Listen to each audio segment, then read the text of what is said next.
Assalamualaikum warahmatullahi wabarakatuh. Salam pertanian. Jumpa lagi dengan saya Agung Prastawa di Alif Agro Channel. Kali ini saya di Jaka Berek Farm. Ini binaan Mas Marsudi, kelompok Taruna Tani atau lebih banyak dikenal kelompok tani milenial sekarang. Di sini kita akan mencoba membahas tentang faktor apa saja yang berpengaruh di budidaya pertanian. Jadi kalau versi kami sebagai orang lapangan, faktor yang sangat berpengaruh di budidaya pertanian adalah yang pertama masalah satu, kesuburan tanah.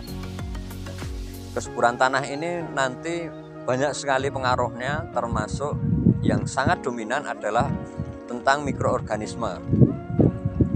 Kemudian faktor yang berpengaruh yang kedua adalah bibit. Bibit atau benih ini sangat berpengaruh. Apapun kalau bibit kita, benih kita jelek, dipelihara, dibudidaya dengan sistem seperti apapun ya nanti hasilnya tidak akan maksimal. Berikutnya adalah tentang pestisida. Nah, dalam penggunaan pestisida ini tentu harus menyesuaikan dengan kondisi lapangan agar kita bisa tetap tepat sasaran. Kemudian pola pemupukan. Nah, ini juga berpengaruh. Kenapa? Ini berpengaruh pada panjang pendeknya nanti produktivitas tanaman. Jadi berapa lama tanaman itu bisa berproduksi. Misalkan di cabai ini bisa bertahan berapa bulan dia berproduksi maksimal, seperti itu. Kemudian adalah iklim atau cuaca. Nah ini memang kalau dalam dunia pertanian bisa disebut force majeure, ketika ada banjir dan lain-lain itu adalah pengaruh dari cuaca. Oke, yang pertama kita bahas tentang masalah kesuburan tanah. Tanah ini di lahan ini dulu lahan tandus ya Kang ya. Lahan tandus ini berada di Desa Gading, Kecamatan atau Kapanewon Playen, Kabupaten Gunung Kidul. Di mana di Kabupaten Gunung Kidul itu sangat terkenal dengan lahan yang tandus. Dan musim-musim kemarau itu sangat jarang tanaman pertanian.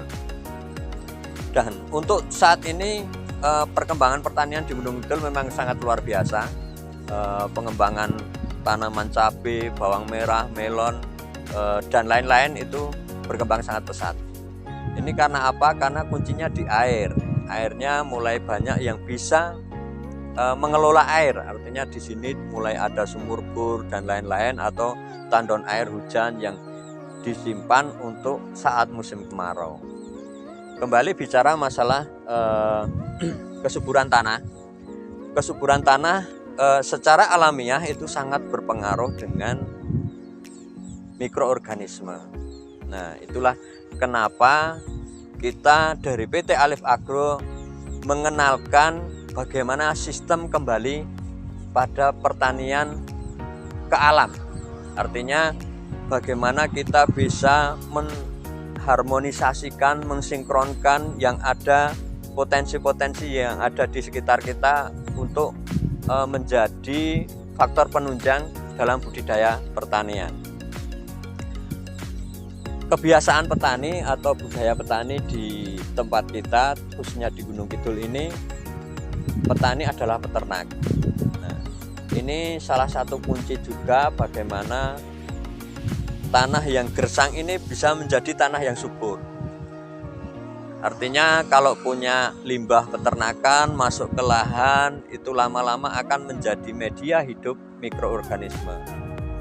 Dan tanah yang dulu kering, keras itu akan menjadi lama-lama akan menjadi gembur. Dan untuk mensupport mikroorganisme, kita dari PT Alif Agro punya produk namanya ini, Topsoil. Topsoil ini dikenal dengan produk pembenah tanah. Isinya adalah bakteri yang bermanfaat untuk menyuburkan tanah, baik itu Trichoderma, Bacillus, ataupun Pseudomonas dan Proteobacteria yang lain. Nah ini penggunaannya disemprotkan pada lahan sebelum tanam, khususnya lahan yang akan lebih bagus, lahan yang sudah ada komposnya. Kemudian untuk perawatan kita bicara kembali ke alam. Untuk perawatan ini ada paket namanya NutriPro dan ini pupuk organik cair, di mana ini adalah pengolahan limbah peternakan, terutama limbah peternakan domba, karena di sini banyak kambing. Kita kelola urinnya untuk menjadi pupuk organik cair. Kemudian untuk insektisidanya kita punya saritem, atau lebih dikenal dengan sari tembakau. Sari tembakau yang diisi dengan bakteri merah Serratia merkesken, fungsinya untuk pengendalian kutu-kutuan. Kita tahu di tanaman cabai ini pasti serangan trip, serangan tungo, dan ulat itu pasti akan terus bergulir.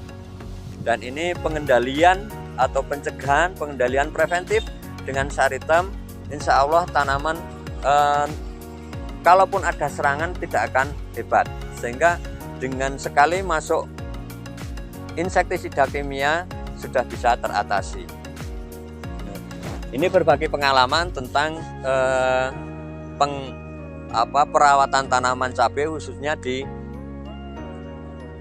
Kecamatan Pelayan, Desa Gading, dengan Mas Marsudi, Kang Marsudi selaku Ketua Taruna Tani Jakabrek. Monggo Mas, diceritakan bagaimana menggunakan bahan-bahan organik tadi, terutama yang bermerek NutriPro, dan untuk pencegahannya kutu-kutuan, pencegahan hama, dan pencegahan pateknya. Ya, yang pasti kalau di lahan ini kemarin kita bagi 4 blok, dalam artian kita mencoba berbagai jenis obat ya, jenis obat. Dan kebetulan yang di blok ini kita menggunakan NutriPro. Kemarin NutriPro sebagai pupuk susulan, Pak Agung. Jadi ini kemarin menggunakan pupuk NutriPro, kita jadikan untuk pupuk susulan. Dan untuk yang jelas musim ini adalah musim yang sangat luar biasa, ekstrim, yaitu kalau di cabai biasanya dikenal dengan patek. Nah ini sudah mulai masuk. Kemarin kita sudah aplikasi, ya, kita menggunakan Antranos. Jadi kita menggunakan Antranos itu interval 3 hari. Karena apa? Karena cuacanya tuh cukup ekstrim. Saat ini memang ada yang kena, tapi 1-2 batang, yang lain sebelahnya tidak terkena. Jadi untuk pengendalian penyakit untuk Antranos luar biasa. Jadi tidak menyebar, langsung kering lah intinya.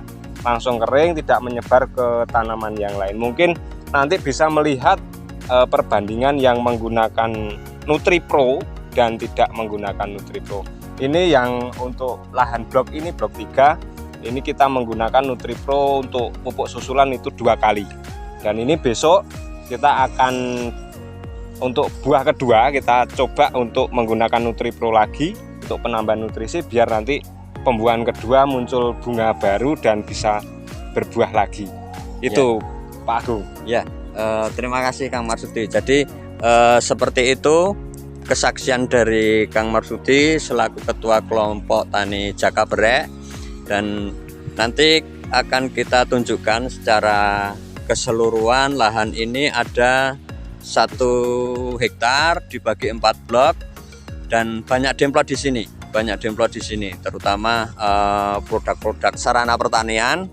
Dan kita lihat secara visual saja, ini yang blok pakai produk Alif Agro, ini yang bukan, terutama sangat berpengaruh sekali pada warna hijau daunnya, warna hijau daun dan tunas yang selalu keluar. Ini yang membedakan POC NutriPro dengan produk yang lain. Jadi dengan produk yang lain warna hijau daunnya agak pucat, meskipun sama-sama organik ya. Terus untuk yang pakai NutriPro ini hijaunya hijau gelap, kehitaman, dan tunas selalu muncul ya. Daun baru selalu muncul, sehingga ketika tunas itu muncul nanti akan diikuti dengan munculnya bunga. Nah harapannya nanti semakin rajin menggunakan pupuk NutriPro, maka produktivitas tanaman ini akan semakin panjang. Begitu penyampaian kami di lapangan tentang faktor yang berpengaruh pada budidaya pertanian, khususnya pada tingkat kesuburan tanah.